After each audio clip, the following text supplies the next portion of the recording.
retour sur le plateau de TV Finance. La Bourse de Paris démarre sa séance et comme tous les lundis, on va s'intéresser ce matin au CAC avec vous, Mathieu Serron. Bonjour. Bonjour Zine. Vous êtes trader et fondateur de Galileo Trading. L'indice parisien a donc conclu une semaine de recul avec des marchés toujours hésitants. Oui, beaucoup d'hésitation et ça fait plus d'un mois que ça dure, dans la mesure où depuis le point bas du 14 juin et un CAC qui est revenu à ce moment-là sur les 7500 points, et bien depuis on évolue dans un rectangle entre 7500 zone basse et 7750 zone haute, avec cette semaine de nombreux catalyseurs, alors pas tellement d'un point de vue macro, mais plutôt micro, avec énormément de publications de résultats semestriels. 25 sociétés du CAC vont publier cette semaine, parmi lesquelles LVMH et Total. Donc LVMH demain, Total jeudi. Aux États-Unis aussi, nous allons avoir des publications importantes avec Alphabet et Tesla mardi. Nous avons déjà eu Netflix en fin de semaine dernière, donc Alphabet et Tesla donc cette semaine. Beaucoup de petites et moyennes capitalisations aussi qui vont publier. Donc il faut vraiment s'attendre à ce qu'on ait une volatilité assez forte sur les valeurs. Est-ce que pour autant on aura une volatilité importante sur les indices ? C'est pas non plus une évidence, mais il faut s'attendre à beaucoup de volatilité sur les valeurs et on l'a vu jusqu'à présent. À la moindre sanction, à la moindre déception, les sanctions sont extrêmement fortes. On a eu de nombreux profit warnings jusqu'à présent avec des sanctions de l'ordre de 10, 15, 20, même 25%. Je pense notamment à Score la semaine dernière. Autre catalyseur également, les élections aux États-Unis avec le retrait de Joe Biden dans la course à la présidentielle. Donc on voit pour l'instant qu'il n'y a pas énormément d'impact sur les marchés qui sont attendus donc en hausse. Le CAC autour des 7600 points. Les US aussi rebondissent. On a le Nasdaq en hausse. Les futurs Nasdaq pour l'instant sont en hausse autour de 0,45%. 0,25 pour les futurs SP500. Donc en ce qui concerne la stratégie, moi comment j'aborde les choses, eh bien, il n'y a pas de changement particulier.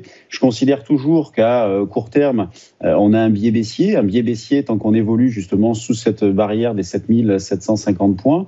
Donc je profite de chaque rebond pour vendre et pour ce début de séance, je suis déjà placé dans la zone des 7620-25. Alors ce qu'il faut savoir, c'est qu'il y a environ 20-25 points d'écart entre le futur échéance août et l'indice CAC 40, puisqu'il y a du taux d'intérêt durant la période.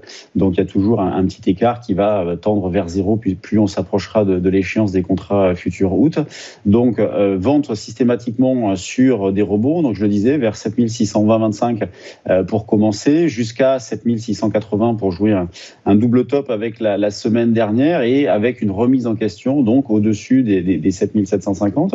Et à l'inverse, comme je pense toujours que les marchés vont rester plus hésitants que directionnels, eh bien je profite de retour en arrière vers les 7500 points, dans la zone 7500-7550, pour acheter des calls, pour acheter donc des options d'achat, considérant que la volatilité reste toujours quand même assez basse. On est autour de 12-13 de volatilité implicite, donc l'achat d'options ne coûte pas très très cher.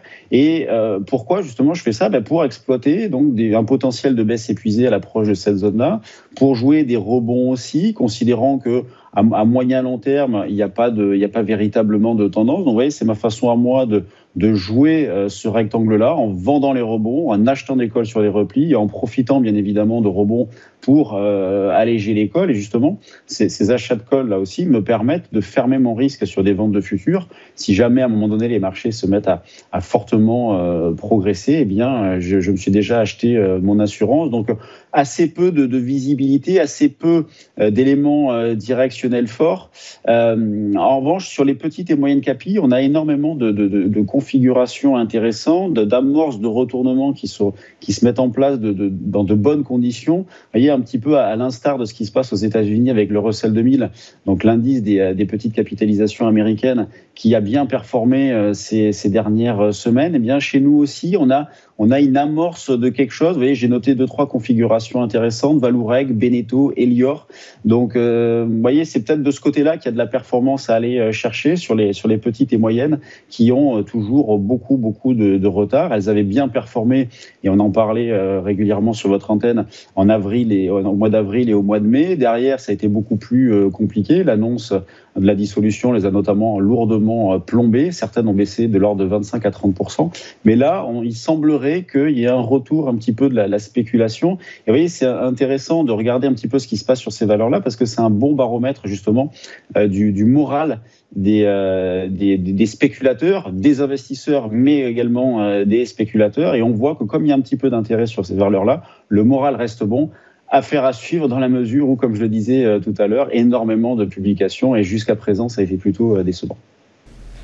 Merci beaucoup Mathieu Serron pour votre décryptage. Belle journée à vous. À suivre après une nouvelle pause. Les valeurs qui bougent, ce sont les market movers. À tout de suite.